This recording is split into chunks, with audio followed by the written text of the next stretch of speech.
আব্বুর সাথে লাল কাঁকড়ার চরে কাঁকড়ার পিছনে দৌড়ালাম। জীবনের প্রথমবার আব্বু সাগরে এই স্পিড বোর্ডে উঠলো। এত আনন্দ আমি কখনো দেখি নাই। ছোট বাচ্চাদের মতো একটা কাঁকড়া ধরে কত খুশি। স্যালুট জানাই আমার হাজবেন্ডকে, যার জন্য এত এত স্বপ্ন পূরণ হচ্ছে। এত দৌড়াইছি লাল কাঁকড়ার চরে যে মনে হচ্ছে পিপাসায় সাগরের পানি খেয়ে ফেলবো। লাল কাঁকড়ার চরে আমরা ছাড়ার কেউ ছিল না। এটা ছিল সমুদ্রের মাঝখানে একটা জেগে ওঠার দ্বীপ। এখানে দুপুরবেলা রোদ বের হলেই লাল কাঁকড়া গুলো একদম বের হয়ে ঘোরাঘুরি করে। আসসালামু আলাইকুম, কি অবস্থা সবার, কেমন আছেন? কুয়াকাটায় মোটামুটি 4 দিনের মতো ছিলাম এন্ড এত ঘোরাঘুরি করেছি, অনেক ভিডিও জমা পড়ে আছে। আমরা 3টা স্পিড বোট নিয়েছিলাম আজকে আমরা যাব লাল কাঁকড়ার চরে। সাগরের মাঝখানে জেগে ওঠা একটা দ্বীপ। আমি তো ভাবছি আমার আব্বু মনে হয় একটু করে ভয় পাচ্ছে, কিন্তু না, আমার আব্বু ভীষণ সাহসী একটা মানুষ। এখানে 3টা স্পিড বোটের মাঝখানে একটু রেসারেসি চলছিল, মানে কোন স্পিড বোট ফার্স্টে যায় কি পরে যায় এরকম। যদিও সবগুলা কিন্তু একই স্পিডেই যাচ্ছিল। মোটামুটি 15-20 মিনিট সময় লাগছে আমাদের লাল কাঁকড়ার চরে আসতে। তারপর আমার আব্বুর লাইফ জ্যাকেটটা খুলে দিয়ে নিচে নামিয়ে দিই। এই দ্বীপে ভাইরে ভাই আমরা ছাড়া আর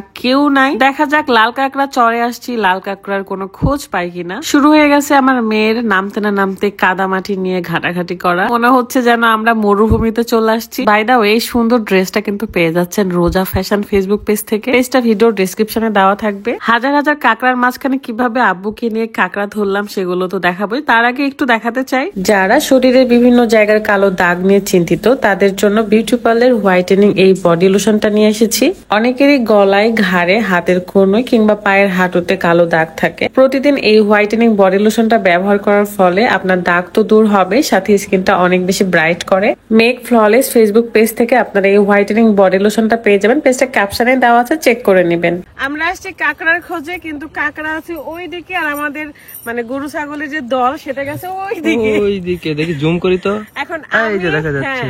ওরা সবাই অন্যদিকে চলে গিয়েছে আর এদিকে আমি, আমার ক্যামেরাম্যান এবং আমাদের স্পিড বোর্ডের ড্রাইভার গুলো একসাথে ছিলাম। তো ওনারাই আমাদেরকে লাল কাঁকড়ার সন্ধানে একদিকে নিয়ে যায়। এতগুলো কাঁকড়া একসাথে দেখে তো আমার মাথায় ঘুরে গেছে। পরে ওদের সবাইকে কল করে ডাকি যে লাল কাঁকড়া আসলে এদিকে আছে, তোমরা ভুল পথে গেছো। ওরাও দৌড়াতে দৌড়াতে চলে আসে। এতগুলো কাঁকড়া দেখে আমি তো কোনটা ধরবো, আর ধরতে গেলে তো ভয় করে। আমার আব্বু এত খুশি ছিল দেখেন, মানে আমার আব্বু এত দৌড়াচ্ছে, এত খুশি দেখে আমার ভীষণ ভালো লাগছিল। আর আমি তো একটু ভয় পাচ্ছিলাম, বললাম আব্বু একটু সাবধানে ধরেন। তবে আব্বু চাচ্ছিল যে তাকে পোষ মানায় তারপরে ধরবে, কিন্তু না, কাঁকড়া তো একদমই বালির মধ্যে ঢুকে গেল। আসার পর থেকে আমি এত দৌড়াইছি যে আমার ভীষণ পিপাসা পেয়ে গেছে। এতই পিপাসা পাইছে মনে হচ্ছে যেন সাগরের পানি খেয়ে ফেলি। আমার আব্বু মাশাআল্লাহ অনেক বেশি স্ট্রং। আব্বুর ঘাড়ে আকাশ হচ্ছে জেবিএল দিয়ে দিয়েছে, মানে গান বাজে ওইটাতে। কি দৌড় মারছি বাপ বেটিতে মিলে। দেখেন সবাই এই লাল কাঁকড়া চলে ভীষণ ভীষণ মজা করছে। আব্বু ভেবেই নিয়েছে একটা কাঁকড়া ধরবেই ধরবে। তারপরে দেখা যায় যে আব্বু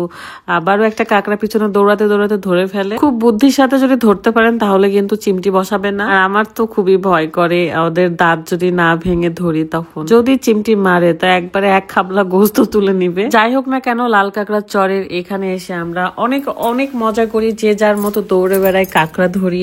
আমার আব্বুকে আলামিন ভয় দেখাতে চাচ্ছিল, বাট আলামিন নিজে অনেক বেশি ভয় পায়। দেখেন ও অনেক ভীতু। আমার মেয়ে তো কোল থেকে নামছিল না এই লাল কাঁকড়া গুলো দেখে। তারপর রুকাইয়ার মতো আমি, শম্পা আপু বালিনে খেলা শুরু করেছিলাম, কারণ ভীষণ টায়ার্ড হয়ে গিয়েছি। আমি একটু বসে বসে বালি ঘাটাঘাটি করছিলাম। এই ফার্স্ট টাইম আমি এটা বানাইছি, আমার ভীষণ ভালো লাগতেছিল। তখন বুঝতেছিলাম যে বালি দিয়ে কেন সবাই এগুলো বানায়, কারণ আসলে ভালো লাগে। এখানে আমরা না হলো 2-2.5 ঘন্টা ছিলাম। সবাই অনেক দৌড়াদৌড়ি লাফালাফিতে টায়ার্ড। তো এখন আমরা রওনা হব, ফ্রেশ হয়ে খাইতে যাইতে হবে। সো আজকের মতো বিদায় নিচ্ছি। সবাই ভালো থাকবেন, সুস্থ থাকবেন। আমার আব্বুর জন্য দোয়া করবেন, আমাদের জন্য দোয়া করবেন যেন এরপর আব্বুকে আরো ভালো জায়গায় ঘুরতে নিয়ে যেতে পারি। বিদায় নিচ্ছি আমি, আল্লাহ হাফেজ, আসসালামু আলাইকুম।